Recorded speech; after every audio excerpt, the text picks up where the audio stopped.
now. So this is the title that's been shared out across social networks. Has AI made corporate groupthink bigger and riskier? I think there's quite a lot to get one's head around in this title. So I've come up with an alternative title, which is, does using more data make us less innovative? That's the question that I want to explore today, but I need your help. So Matthias, this is going to be difficult for you when you're already cooking and watching this, but I need a third hand now, which is where you need to grab your mobile and head over to menti.com, MENTI.com. I need everybody to do this. Grab your mobile, and when that web page loads up, it'll ask you for a code, and you'll see that on the top of the screen, 1718096. 1718096. So that's where you need to head tonight so that you can join me in creating this interactive presentation. The reason for that is what Marshall McLuhan said. The medium is the message. We're not together. Nima said that we have to be apart for the time being. So while we're apart, let's use this medium to the best that we can and use the tools that we have available.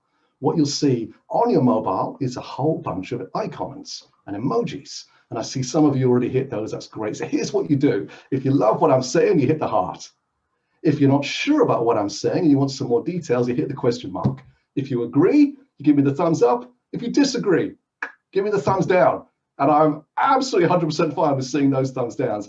And if you hit the cat, you've got to ask yourself, why are you hitting the cat? I looked it up on the website and it says no one knows why there's a cat.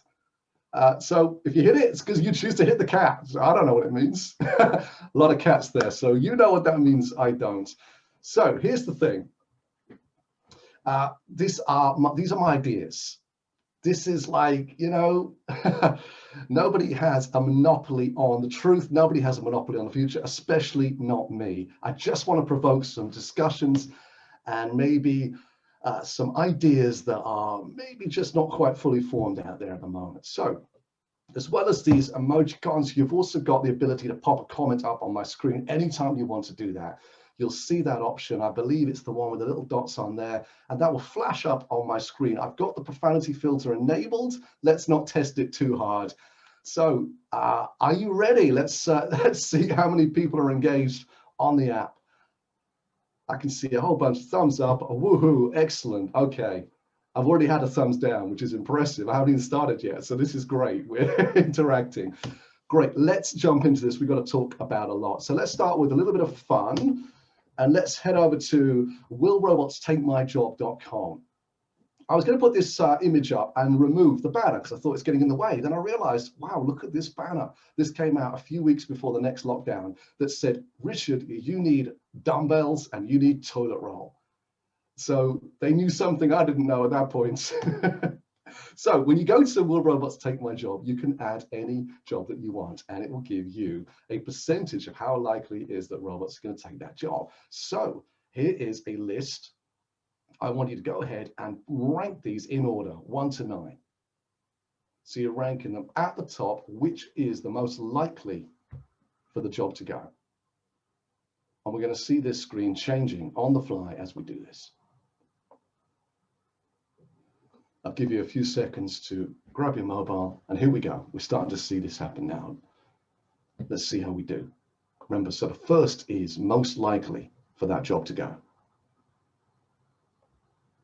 And while we do this, remember that Will Robots Take My Job is just a fun website. It's not based on extensive research and data. It's based on people's views and their own insights. Okay, what have we got? Truck driver at the top, receptionist, accountant, auditor, retail salesperson, security guard, right down the bottom, lawyer. That's a shame. And then we've got nurses above that, musicians, lawyers, hopped up. I feel like I'm doing horse racing commentary here. Truck driver still in the lead, followed on by accountants. Okay, we'll give this a few more seconds. 22 of you so far, 24. Great, 25. So it looks like we're getting quite a few people taking part in this. Okay, so we're getting a little bit of a shape here. I can see some of them moving around, but we're seeing probably about kind of 5 and a 4 here. So 5 clear winners. So I'll give this 10 more seconds. That's 10. It's 5 seconds.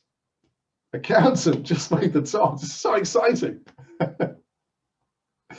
5 seconds, 4. I can't keep extending 5 seconds. We're going to have to call time on that one. We've got a lot to cover today. Okay, accountant at the top, truck driver, receptionist, retail salesperson, security guard, and then lawyer, teacher, musician, nurse. Let's have a look at some data. Let's see how we did. Receptionist, accountant, auditor, retail salesperson, and yeah, I think we're pretty good. I think we got most of those. So we think there's hope yet for musicians, lawyers, registered nurses, and secondary school teachers. Okay, now let's find out what AI is doing for us in our jobs. What is the most useful AI tool or application that you use daily in your work? Grab your phone, pop it in. Could be one word, could be an application, could be a sentence. Spell checker, Alexa, to get out of bed. Oh wait, Alexa's just lit up. Google customer retention calculator. There's Alexa again. Text prediction, Gmail search, TikTok. Who put TikTok? Google Home, Grammarly. Yes. What did I do before Grammarly? Alexa for turning my lights on. I need one of those, clearly. Snapchat, Maps, Chat Roulette. There we go. It's all happening tonight, isn't it? Autocorrect. Very good. That'll be one of the riches, no doubt. Bring us some humor. Email marketing. Alexa, calendar, autocorrect, Amazon shopping. Okay, we're getting a theme here. What have I missed? Outlook. Yeah, I don't know if we call Outlook AI. What else have we got? I can't think of one is that bad. No, that's what we're here for. Siri, which of the kids is making noise? Alex. Could be Alexa, could not be. We don't know. Newsbot. Otter, yeah, automation. Transcription. News app. Okay, wonderful. We've hit 39 there, so that's about where we got to last night. Spam filter, great. Okay, what's next? Let's ask this simple question. AI helps me to be more efficient in my work. Agree, disagree, not sure. Let's have a look. 12 so far. 17. Okay, clear winner so far. 24, 28, 33, 37, 40. Okay, we're getting the hang of this now. Great to see so many of you interacting. Okay, we've got a clear winner on this one. AI is helping us to be more efficient in our work. Interesting. Okay, next one. AI helps me to achieve more in my work. Variations on a theme, but slightly different. Does it help you to achieve more? Okay, 15, 21. Let's get to 50 as quick as we can. 31, 36, 38, 42. Okay, we've got a clear winner, but definitely smaller percentages these times. A lot more saying they're not sure than last time. Okay, it's a purposely vague question. I understand that. All right, 48, let's move on. Third of the 3 questions. AI helps me to make better decisions at work. We're starting to get to the core of the message today. Okay, 11, 16, 21, 30. Okay. I think it's too early for me to have biased this yet, but we'll find out. 45, let's see if we can get to 50. Okay, so clear winner there is not sure. I'm not sure if AI helps me to make better decisions at work. Okay, let's explore that. By the way, I can't see your questions, so if you've got things you want me to see, just pop them up on that button that shows your messages to me on the screen, whatever that's called. Okay, let's push on through this. So here's this idea that I've had so much problem with for a while, that AI in the workplace is going to help us to be more creative. I don't know where this came from, but it's sort of stuck, this idea that AI sets us free in the workplace to be more creative. We know this because we've seen some Google searches, but before we come to that, this is this idea, right, that you automate the processes in your business, and then you can move on to augmenting more complex behaviors and decision-making in your business, and then you amplify what's important in terms of your capabilities. So this is quite well known as a structure, a process for putting AI into your enterprise and your workplace. But I'm not sure I understand it. There's those Google searches. Will automation free up humans for creativity? There it is, qz.com, AI and automation, make us more human. EY, start a truly creative human. Newsandviews.dataon.com, AI and creativity. The list goes on and on and on. Let's zoom in on what some of them are saying. Let's start with this one from cleverism.com. By taking up jobs based on repetitive tasks, automation will free humans up for creativity and imagination. Will it? Okay, what about another one? EY.com, AI will actively augment human decision-making by adding a layer of machine-driven data analysis to guide our creative choices. It sounds great, but is it true? There's a famous book called Big Data, Big Dupe, written by an American, so I get to say it like that, which makes it even more fun. Check it out on Google if you want, check it out on Amazon and see what is being said in that book, because that's what I worry. So let's try and get some context of what's going on here. Social media. We've all heard these stories now, haven't we? That social media is narrowing our perspectives on the world. We've heard the Cambridge Analytica stories, the Brexit stories, the Black Lives Matter stories. All this stuff is where people are being served up more reinforcement news of what those platforms already think that we want to see. So let's just briefly explore what's going on with this, although I know a lot of us are getting up to speed. This prophecy from Cass Sunstein, Harvard law professor. He talks about a group polarization effect driven by the rise of the internet. And he wrote this 3 years before Facebook started. People were seeing this. People were seeing what happens when you put mass data together with mass people. Now we know why they do it. I don't need to tell everybody on this call why there's so much data harvesting and behavioral economics and surveillance capitalism, because the more you can personalize a product, the more likely it is to sell. And I could bore you all night on this stuff, right? That we've got so brilliant at investment and production and consumption that now we can design a product and figure out later on how to sell it. We can artificially create demand for a product. It's incredible. Kudos to the geniuses that worked out how to do that.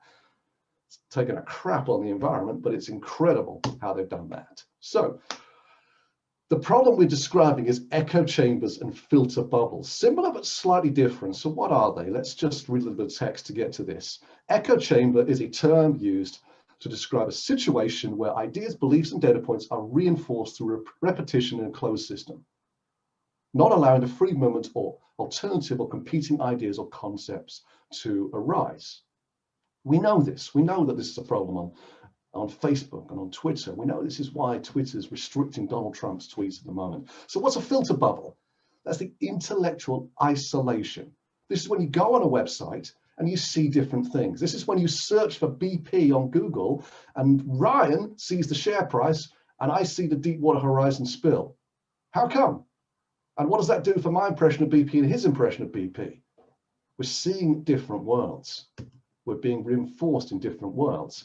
So echo chambers of filter bubbles, therefore, can cause users to get significantly less contact with contradicting viewpoints. Are you with me so far? Is anybody unhappy with this as a setup for where we are at? Okay, great. Looks like I switched the order of the thumbs up and thumbs down on that. So kudos for spotting that. They're in a different order on that slide. Okay, so in a nutshell, in a fuzzy picture nutshell, this is causing us blind spots. That's the problem, right? In one word, it's blind spots. We can't see. And this comes from Jeff Keeling, who I interviewed on the Boundless podcast recently. He said this during our conversation, and I just want to spend a brief second on it. It satisfies our preferences by adjusting the world to fit the preferences or adjusting the preferences to fit the world. This, I think, is what he's describing on social media, right? That it's changing what we see to meet our preferences. Well, there's no great secret here. You'll see where I'm going in terms of the corporate and the workplace. You can see where I'm headed with this question.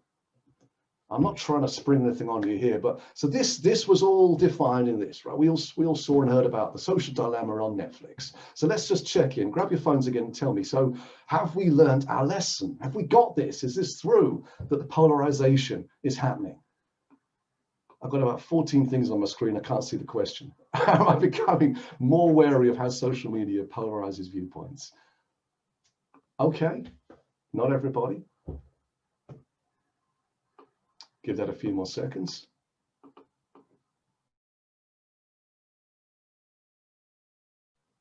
Okay, overwhelmingly yes. Not everybody, that's fine.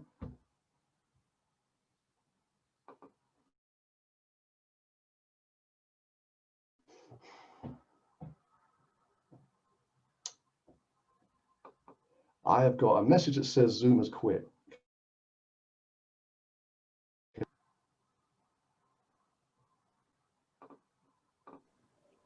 I think we're all good. Okay. Yeah, we're still here. Is it everyone, Maddie and Jen, are we okay? Yep, still on. We're all good. Sorry about the person who messaged you. We'll try and get them back.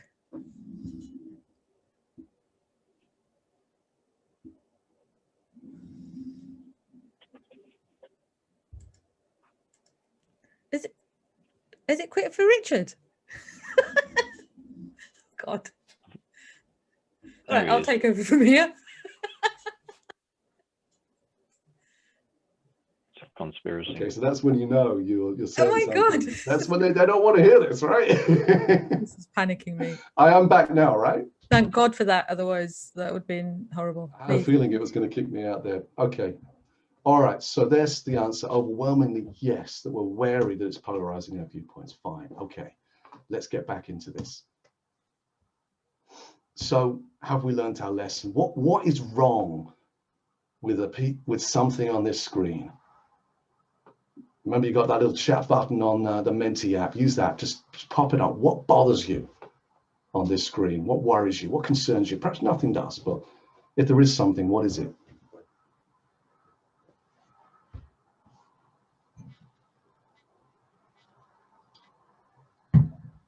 Mark's smile, all of it, Zuckerberg.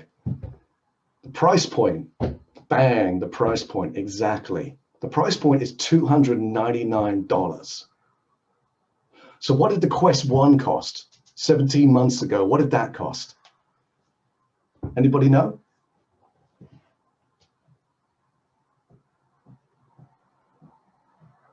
A few question marks.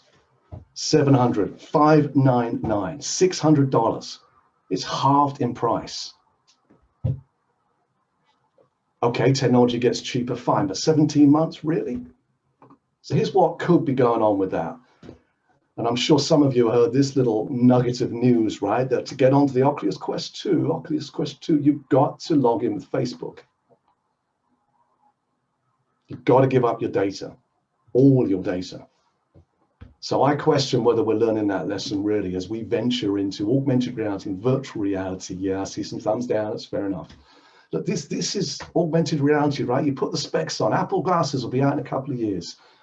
Could be incredible. Luckily, Apple's one of the better companies, but what are you going to see?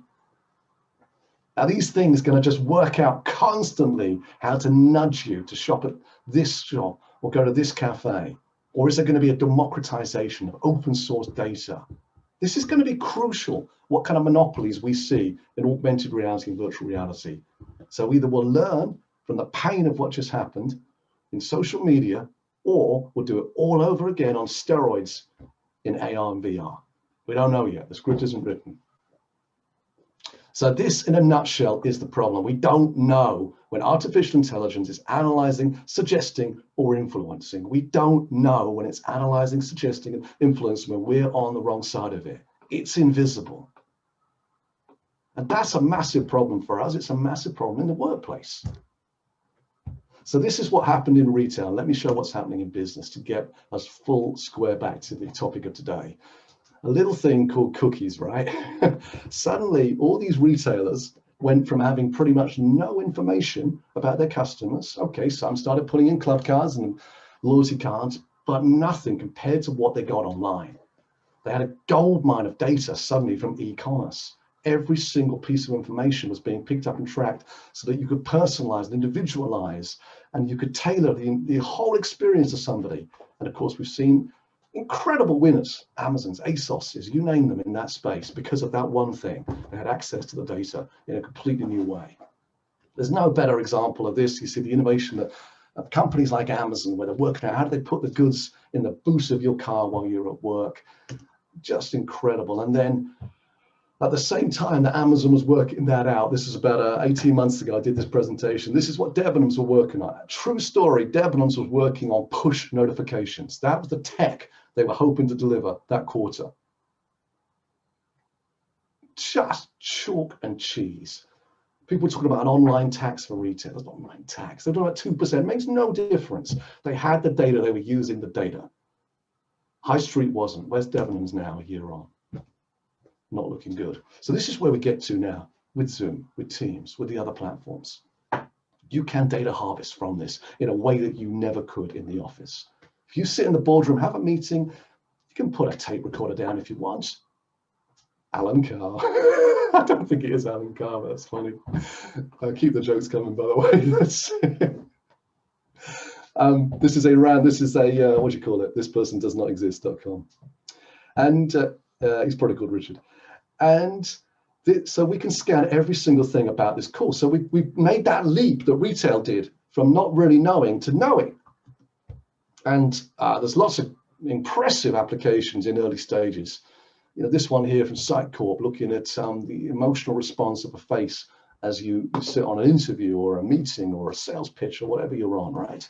It goes on. You've got incredible apps like Gong and Chorus who are tracking every part of a conversation. What went right? What went wrong for the salesperson? Well, how did someone react? It's going deeper and deeper and deeper. And this is phenomenal data for companies to use internally. Who gets promoted? Who gets the pay rise? And then, of course, externally for sales, right? How do you increase and improve sales conversion? There's nothing wrong with that in itself. It sucks to be a young salesperson not really knowing what you're doing at first. It takes a long time for salespeople to get confident and productive. This helps. But what's the payoff, right? What's the payoff? So all this new data flying into the enterprise, but what's it going to do? That's what I'm curious about. AI, when used in social media, led to the polarization of viewpoints. AI in social media reduced and narrowed perspectives. We know that. As far as we can say fact to that. So here's the conundrum. Here's what it comes down to that I just don't understand. The BARC, 91% of companies want to make data-driven decision-making. They figure that's important to the growth of their company, 91%, report from 2015. Fine, okay, I've heard that many times.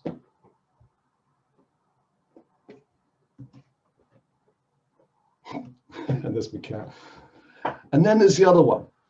From PwC, 83% of their respondents on their innovation survey said innovation is important to the success of their company. So to me and my good friend the cat, that doesn't add up. It just doesn't add up. Because I don't think that big data broadens perspectives. I don't think that AI helps innovation or creativity. I don't see it. I don't believe these messages that say automate tasks and then suddenly people are freed up to be more creative. I don't see that. I don't believe that. And I don't see how people think a data-driven decision-making led company is going to be an innovative company. I think it's the opposite. Let's explore this idea. LinkedIn Sales Navigator. A few more slides to go and then we'll open up for questions. The first piece of data is how many people are on that list. The second piece of data is how many people on that list have changed jobs in the last 90 days. Shout out for Marco here, clearly. So what's going on there? Why is that? Culture will lead to innovation more surely. Yeah, culture might. That's a great point. We can talk about that. Confirmation bias and lack of critical thinking. Yeah, that's what I think data is helping us to do more of. So grab your phones and let's check this out. Why?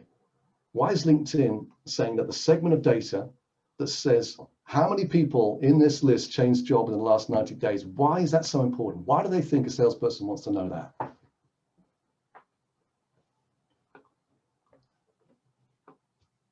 New target, information source. Yeah, keep going. Can we go any deeper than that? New leads, yeah, sure, but why? Probation period, show people looking for new jobs, create more awareness. Don't bother with people that just changed jobs, maybe. More aptitude to change or make impact in a new role. I think we're getting closer now. New role, keen to make decisions. New manager wants to impress. There's lots of good reasons on this list, but that's the one that I've been narrowing down to. New avenue for decision-making, changing circumstances, indication of market. There'll be key players for the sales game. Yeah, so no, I mean, there's lots of useful information about the job market, absolutely. But in a nutshell, a salesperson, not in every industry, but in some industries, will look at the tenure of somebody and say, if that person's been in a role for more than 2 to 3 years, do I really think they're going to make a big decision, a big change? Are they really going to rip out SAP and put Oracle in, right? Are they really going to do it? And that's what we think. We think there's more opportunity when people are new into roles. But okay, that's empirical, that's anecdotal, fine. What is ScienceDirect.com? There's a study that I checked out on this website. And let's read it again when I've moved the 15 things out of the way. Execs with longer tenure become psychologically committed to the status quo, and this reduces the quality of decision making. So this is the one example I wanted to give you. There's lots of others I could share with you, but in the interest of time, the longer you've been in the company, this report says, the more attached to the status quo you might be. There's loads of ideas. There's sunk cost fallacy, isn't there? Reinforcing the decisions that you made, the investments that you made. And how do you reinforce those decisions? You look at the data and the reports that reinforces them. You look at the data and the reports that reinforces the decisions that have been made. And there we have it. We're back to echo chambers and filter bubbles. Now, remember what I said at the beginning, this is just ideas, just trying to provoke a conversation, just trying to question this leap, just trying to question the perspectives, I guess. But this is what I think companies want. They want people in with fresh eyes, fresh ideas. Everything's interesting, everything's questionable. Why did we do it that way? Why do we do it this way? Why don't we do it that way?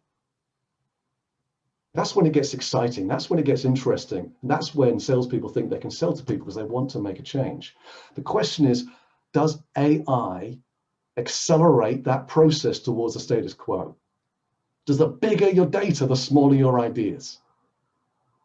Does AI accelerate you to the point where you're in the status quo in a company by reinforcing ideas, reinforcing the status quo, and putting you into a filter bubble of reports and physical reports, people that report to you, and the reports that you get in the business?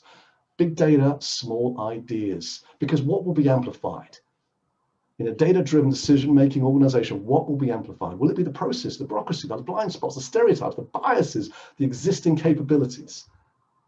These are the questions that I'm asking. It'll open up avenues like diverse. Really? Are you as diverse as you think? With your team in the same company, through the same hiring process, incentivized in the same way, reinforcing their same culture, using the same performance reviews and the same systems and applications, reading the same company reports? Is that diverse? What's the data going to tell you? And what are people going to tell you? I think we're in real danger of those filter bubbles popping up in the workplace, pre-processing our perceptions. That's a quote by me, or it might not be, I'm not really sure. That's a joke. So thank you so much. That's all I have to say on that subject. I hope it's been useful to explore that with me. Thank you so much for coming on that ride and all of the responses and interaction that you've done. It's made it a lot more fun to know that you're there and you're listening. I'm at mkai.org. That's our events. I hope you love them. boundlesspodcast.co.uk. Nima and I do a pretty cool Friday jam as well, so come and check that out. We really do talk about this kind of stuff. How do we get a brighter future, more inclusive future for all?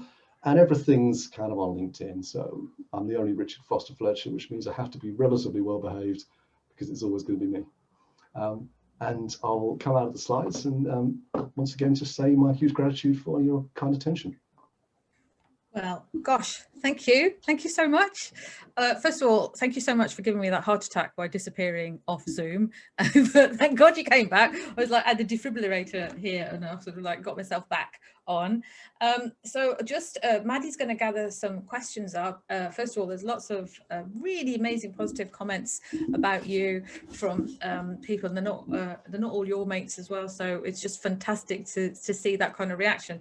And I just want to say to everybody, Richard asked me not to hype him up too much and not use words, but if anything, I think you can see I've probably underhyped him with that kind of overview about echo chambers and AI and data and where we're going. So I think that's really made us all go a little bit, oh my God, and also what do we do? Where are we going next? So thank you so much. Do we have a first? I'm going to hand over now. Maddie, do we have a question? Because if not, I can. We don't have a question so far. Oh, okay. You've just shocked everybody. So, I've got some questions from Menti if you want me to have a look at those. Have a look at Menti. While you're getting that up, we've got Carolyn Fletcher asking a question actually. So Maddie, do you want to pick up Carolyn Fletcher's first question? And so Maddie, do you want to introduce yourself? Let's see who you are, and then we'll go for questions that are coming up. Hi everybody, I'm Maddie, so you'll have received all of my emails. I am the project manager of the WOW initiative along with Nima, and I'm also learning manager here at Henley Business School. So I run lots of training events with using innovative ideas, and I love Lego, so I'm a Lego serious play facilitator and I do all fun stuff like that. So I'm really glad that you're all here, and please do send in your questions. I'd love to get them to Richard. So the first one was from Carolyn. Did you have a look in the chat? So Carolyn's put, analysis of big data surely gives greater opportunity to re-evaluate and innovate. Richard. Well, it's big data, big dupe though, isn't it? I threw a lot in there tonight. We didn't talk about big data, big dupe in a lot of detail, but I'm glad that's prompted that. Big data is hard. Big data is just a marketing term, Carolyn. It's an idea. Big data, lots of data is the same thing. You put big before something, it sounds impressive, and then all the execs go and do it. We still have massive data problems in companies, accessing it, annotating it, labeling it, and it makes downstream projects much harder. So yes, I think there's absolute gems in the data. I think you could analyze the data from a company and really start to learn how people talk to each other. There's a supermarket in the States that's just put AI into the hiring process because the supermarket managers don't promote enough women.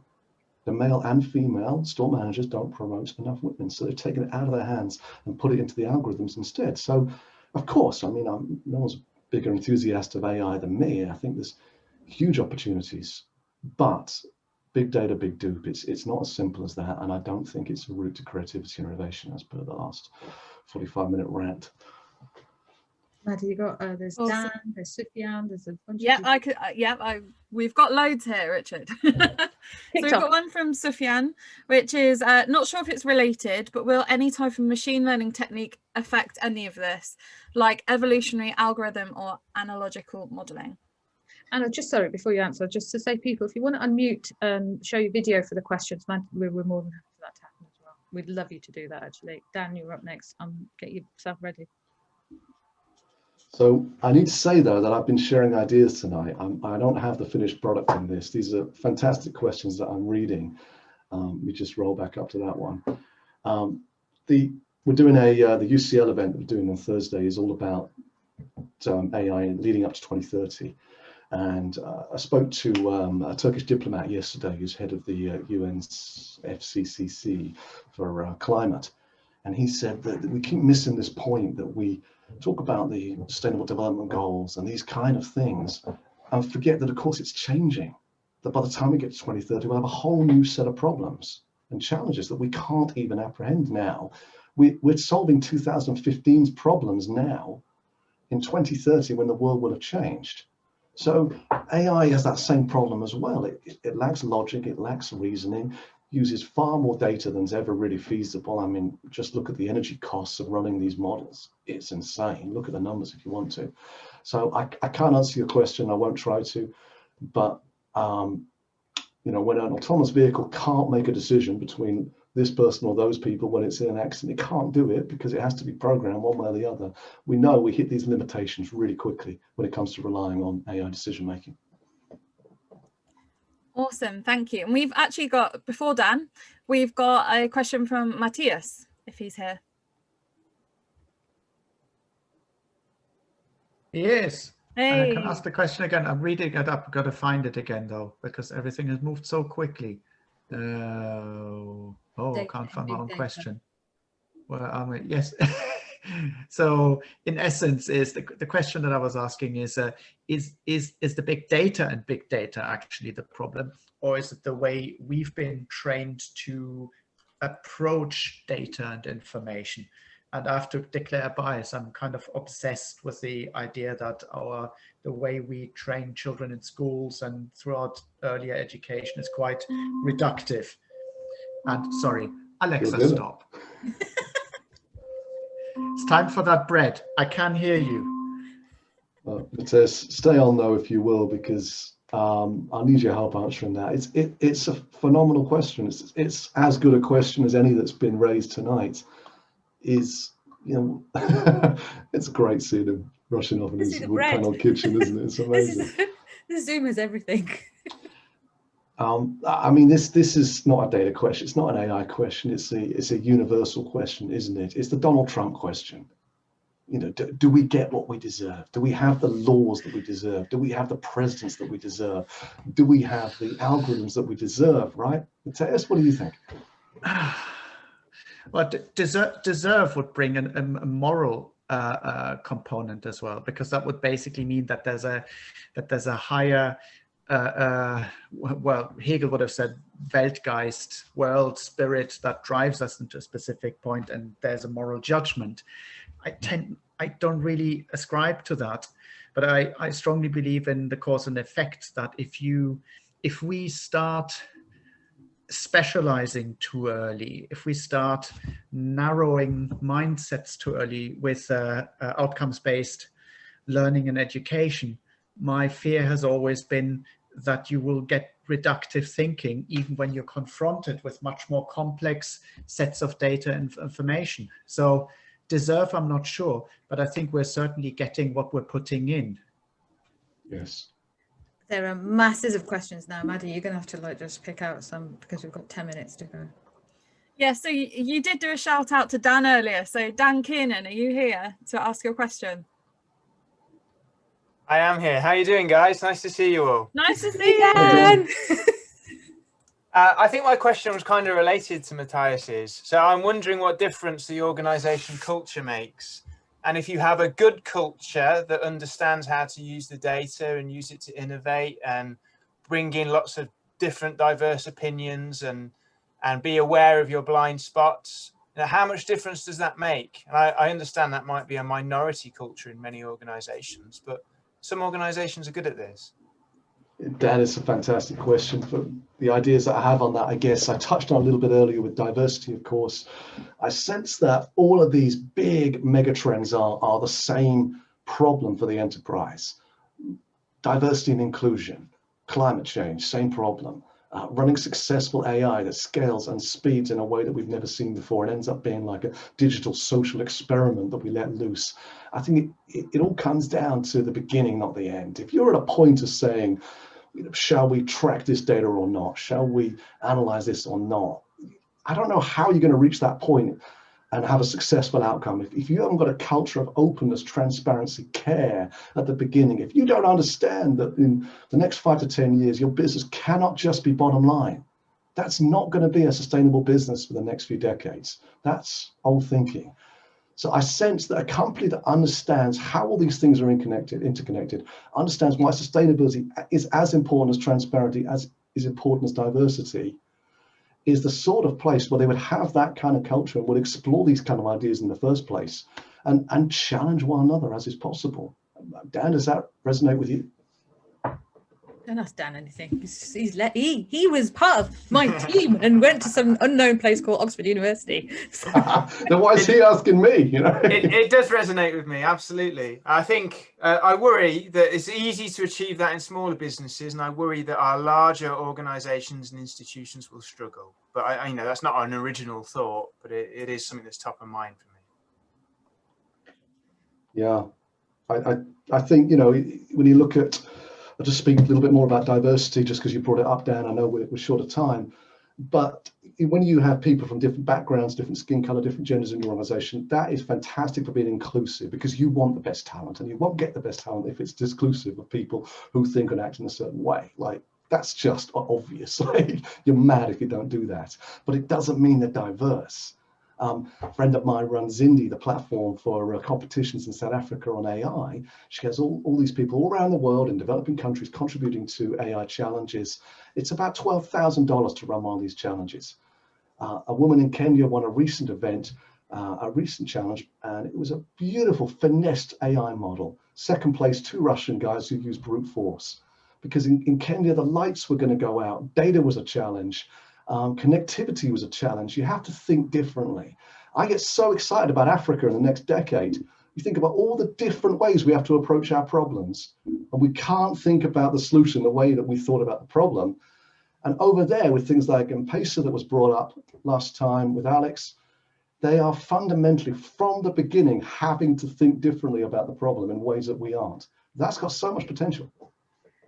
Thank you. Two more, Maddie, what do you think? Yeah, absolutely. So Sue Binks, would you mind asking your question? Hi there. Yeah, so I'm coming at this from a bit more of I'm an occupational psychologist, and I'm coming at it from a personal a way of how do we make sense of the world, and how do we see our identity in the world.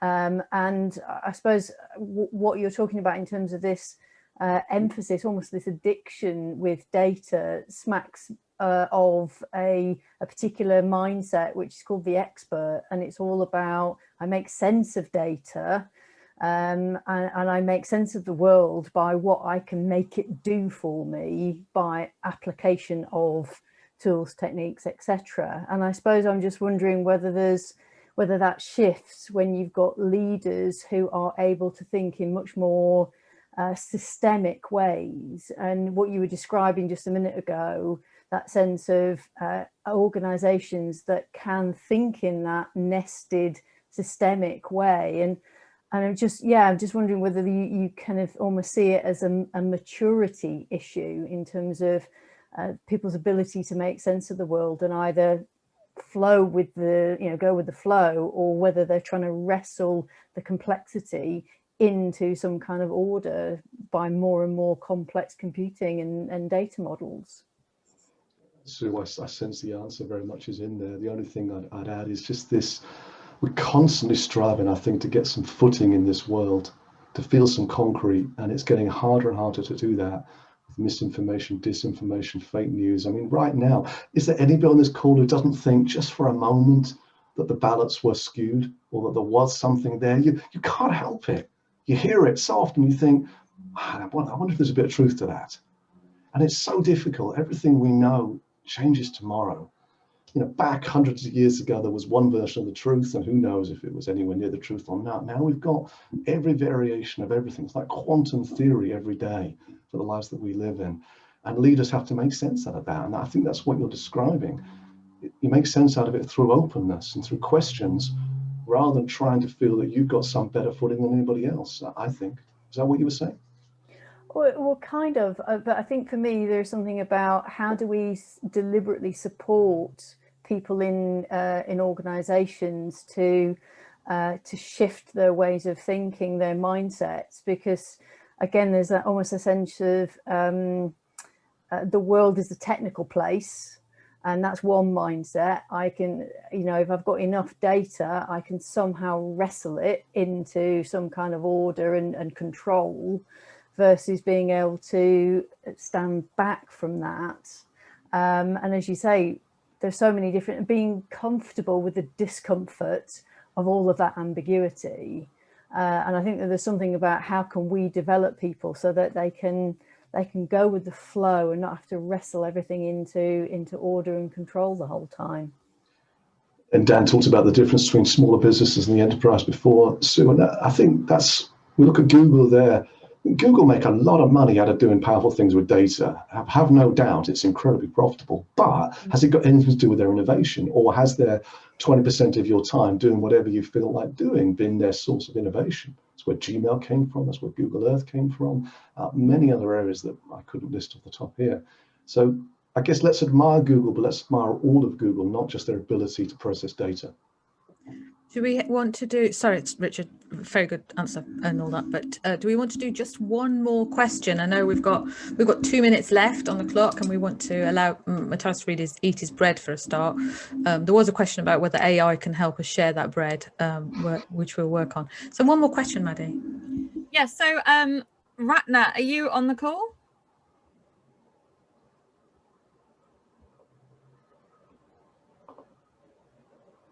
Yes, Maddie, I'm here. Hi. Hi. Okay, Richard, I'm in trouble. Question. Don't say that. So you said that executives become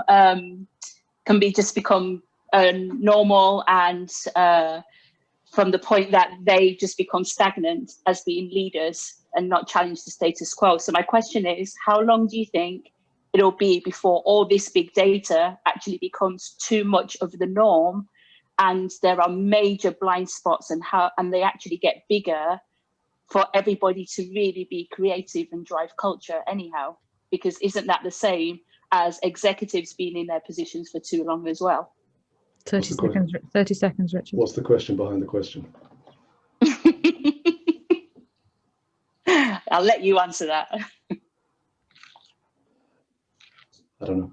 That's I know there's some brilliant execs who constantly challenge, and I know you're one of them, and I'm so glad you've spoken up. All I said was that salespeople go for people who change roles, and I shared one piece of bias data that said, do you start to more adhere to the status quo? We do know one thing for certain, that we have to challenge our innate cognitive biases hard, the ones that we're born with, the few of those, and the many that we've obtained socially as we've gone through our lives. Now, it probably starts there, doesn't it? Being aware of those, addressing those, pausing before you react on those. And that's what we've seen with COVID. Some people have paused and made better decisions, and some people have recklessly responded badly or less badly to the data. And that's, the leadership chasm has been huge across the world in countries when it came to COVID. I'll just give that quick response. But yes, you're brilliant. Yes, I know that.